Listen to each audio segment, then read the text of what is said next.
Hi friends, welcome to Java Text. In this video, I am going to explain about facade design pattern.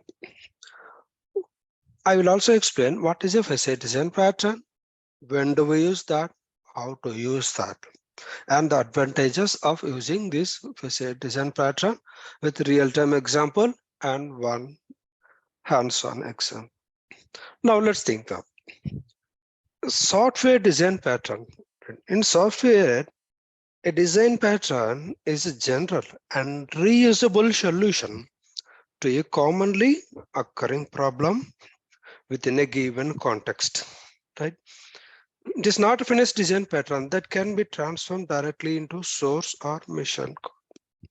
So means in our software system, in our software design, if we have a common problem, right? There is any problem solved, right? Any types of problems, right? Depending on the situation, depending on the type of problem, we'll have the solution. That solution is implemented using design patterns. Depend on the context, then we go to that particular design patterns. Now, in this video, we'll talk about facade design pattern. Okay, let's start. What actually the facade design pattern? It is a software design pattern commonly applicable in object-oriented programming. It comes under the structural design pattern, which means it is one of the design patterns from the structural design patterns, which means it gives the structure, it shape, it structured our software so that it helps us provide an interface to a complex system which contains set of subsystems, which means it hides the complexities of the actual system and just provide an interface to the end user, means client, and which the client can access the system using that interface, which means it defines a high level interface that makes the subsystem easier to use. It is more like abstraction in Java. What do you mean by abstraction? It hides the actual implementation and provide the interface to the user, right? What is that definition? Abstraction refers to the act of essential feature without including the background details, right? Abstraction, it is hiding the actual implementation from the end user and provide the functionality without giving the actual functional implementation. How the system is going to function, that part will be provided to the client. Just take an example of Java JDBC API, right? This JDBC API is also called as a facilitation pattern. Why? When we are writing a plain JDBC steps, we could see that as writing the steps, class dot for name, connection, driver manager dot get connection, statement, all things, right? As we are working with the classes and the interfaces, we are not actually going through the implementation, how this is working. We are not bothering about what we know as a developer, as a software engineer. We just consuming that library. We are accessing that library methods using classes and interfaces, and then we are implementing our software, which means they hide the actual implementation, give the methods to us to go ahead with our design coding, right? We just say class dot for name, as we know that it is doing something, it is loading a driver and listing a driver as doing their stuff, and connection using that, then connection, then using connection, then we are creating a connection object, we are creating a connection with some input parameters. But how the system, how this API is taking those parameters and all that, we don't need to worry that, because they hidden that functionality and just provide that methods, interfaces and classes to us, which means it make easy to use for users, which that there is a facade design pattern has come into picture, means they have already facade that wrap the complexity of that task and provide a simple interface to the end user instead of accessing all the implementation. What is required for the end user? As end user here, we are a software engineers, that what is required for us, then they provide only those methods. Means it is used, this facade pattern, this facade object is used to provide a front-facing interface by hiding, by masking a more complex underlying system. Which means that if you look at this right diagram, how it looks then, and here is the client application, right? And in your software application, you have n number of subsystems, right? Subsystem 1, 2, 3, 4, 5, 6, 7, 8, so on. And these subsystems are one subsystem is another subsystem, or one subsystem can access another two or more subsystems, right? All the subsystems may be interact one each other, or they don't have a dependent on each other also. So there may be a number of cases are there. But if client want to access these subsystem individually, without forget about this interface.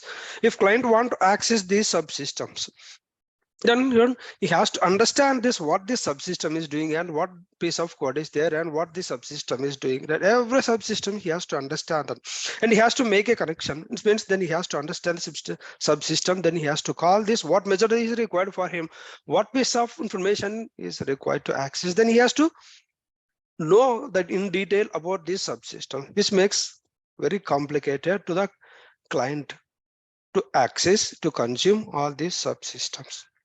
That is the reason this facade has come into picture, that to solve our complexity.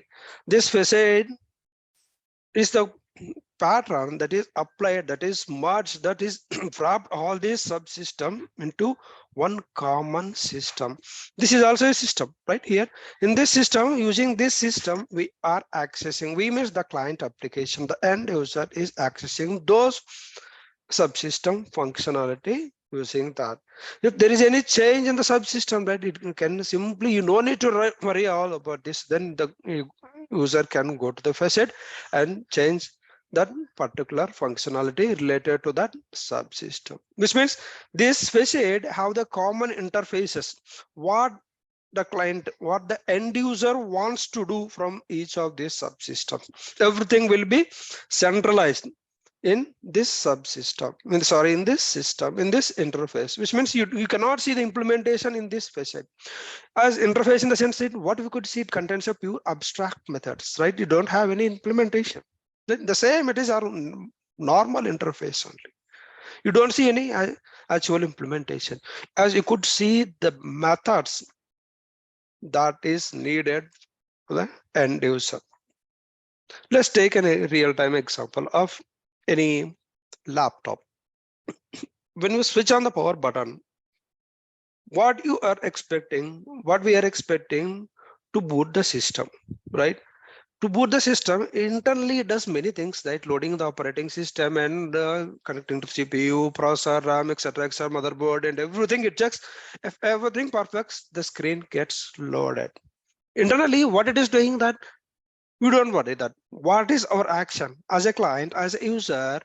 I'm expecting my system should be displayed the home page. So when I click on the power button, so which means here you are not seeing the actual implementation, how things are happening, as we are assuming that these many things are, but we don't see in that physically in live, as things are happening inside that. And then our output is to display the data, to display the screen on the monitor.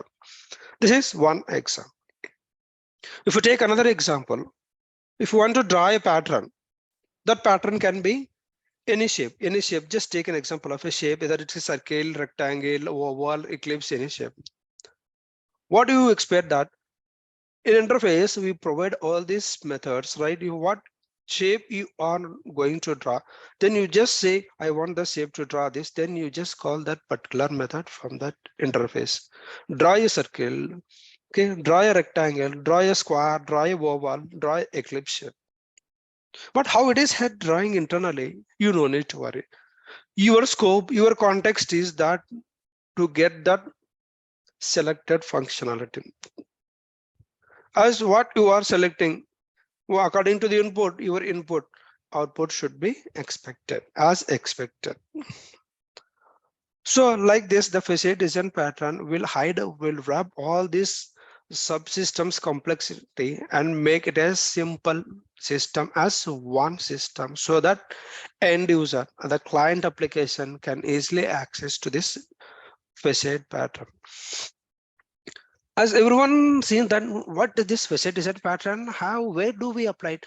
In general, there is nothing special in that, right? In our software development, in our day-to-day activities, if we take any one model, we have already applied this facade design pattern without knowing our knowledge, which means the facade pattern, the facade design pattern is such a way it looks like. Just take that. If you have a model called the employee model, when you make a call to the employees, right, to create a employee data, to create a employee record, when you post the data, what it is doing, immediately it will not go and sit in the database, right?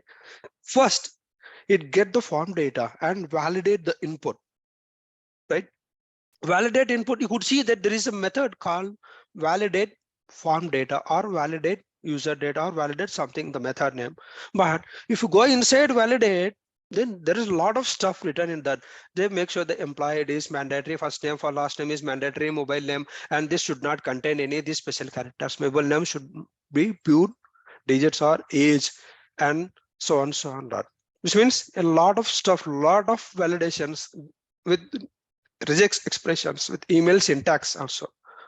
Everything will be implemented, and they call it as a validate form data, which means the moment we pass that object, means when we call that method in that some particular, from that particular interface, then internally it go and do all these validations and come back with the result whether all the validations are passed or failed.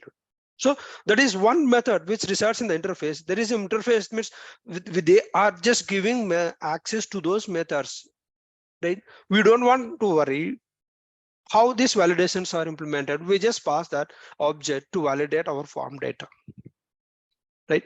Then what we done, then there is API, again one more API, one more interface method is written to persist that logic. Before you persist the data into the database, if you have some unique calculations, right, to do that, merging the first name and last name together and display as a username, that like that logic. Then you do all these things in one another method, like merging of first name, last name, like concatenating of first name, last name to return the username. That is one method again. Like all these methods are part of interfaces, and then finally it goes to the database to persist that, which means we have already learned this stuff. Everyone, 100%, everyone known about this, but exactly they don't know that they have already applied, they have already implemented this facade design pattern. This is means it hides all these complexities from you, right? You don't want that. Then as someone have already implemented this stuff for you to go ahead with your functionality. What is your input? Validate my form data and do this, etc., etc. Right? And internally, concern maybe use some other open source libraries or license software, anything, right, to do all this stuff. You don't need to worry how it is gone, how it is integrated, how it is implemented, how it is connected. Means that from your helper class, from utility class, that may be calling from other libraries. We don't need to worry about. The system is already designed such a way that we have to access those methods. So this is where the facade design pattern is applied in our software implementation. Now look at this basic example. Now we go with this house type. Now in this house type, I have 4 methods. We have 4 methods: to get price and the number of rooms and parking available, security available. So then to get all these details, this data is held by the real estate agent, right? When you go to real estate agent, right, then this guy have all the details provided. Then this is the real estate client. When the client, what the client is expecting, he expect that based on the consumer, based on the customer request, he will display those data, available data, right? What is that? House type is number of bedrooms and attached bathrooms, and parking is available or security is available. Everything he checks that. He don't know how the system is implemented. What is his expectation is based on the input, that corresponding output should come. Okay, let's go step by step. Now here we have 4 methods to get: price, the number of rooms, parking available, and security available. Now what to do for single bedroom, single BHK, then we all implemented a house type which contain all these methods. We have to implement. What did it say for a single BHK? This price is 50 lakhs and the number of rooms is hall, kitchen, bedroom and attached bathroom. And parking available were only two-wheeler parking is available for 1 BHK house type.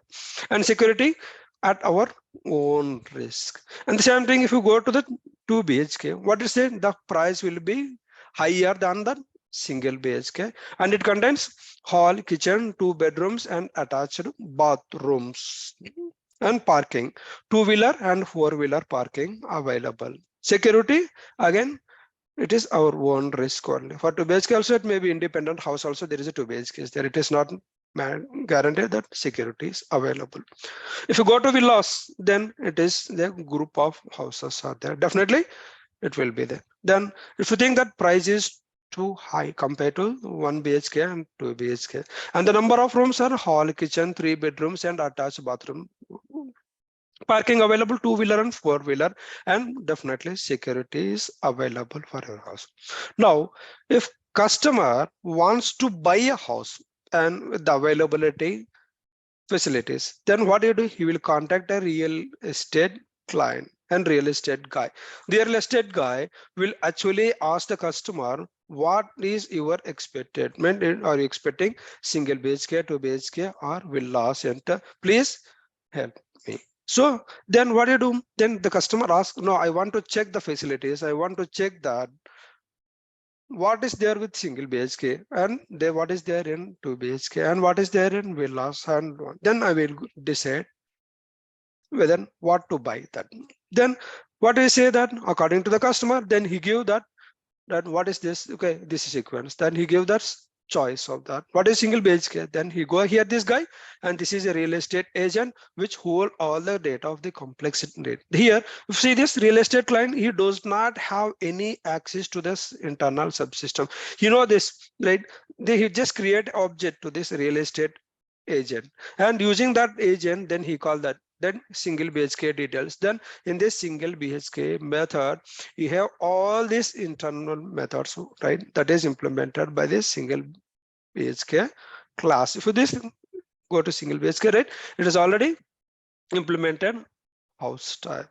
Then you see here everything is implemented based on which house type you are calling. It's a 1 BHK, 2 BHK and the villas. Then it will give you all the information that you don't want that how it is implemented in the system, right? You just give the input, okay, get all these details available for 1 BHK. He go here and contact here, and this guy again get the price from that particular implementation class. So which means this client application does not want to know that, you don't want to know that how it is this internal subsystems are integrated and they are implemented and how they are communicating. Let's see now, fair on this and see how it works here. Now it is asking enter your choice. My choice is 1. Okay, now what is that? Then it go here and contact this agent on get single BHK details. Then these are all the options available. Sorry, this one options are available. This price is 50 lakhs and 1 hall, kitchen, bedroom and attached bathroom. Securities at your own risk. Then can you show me the details of 2 BHK? What facilities are there? And single 2 BHK, then the price is 70 lakhs and 1 hall, kitchen, 2 bedrooms and security is not available. Okay, what is there in villas? Then you say just give the input.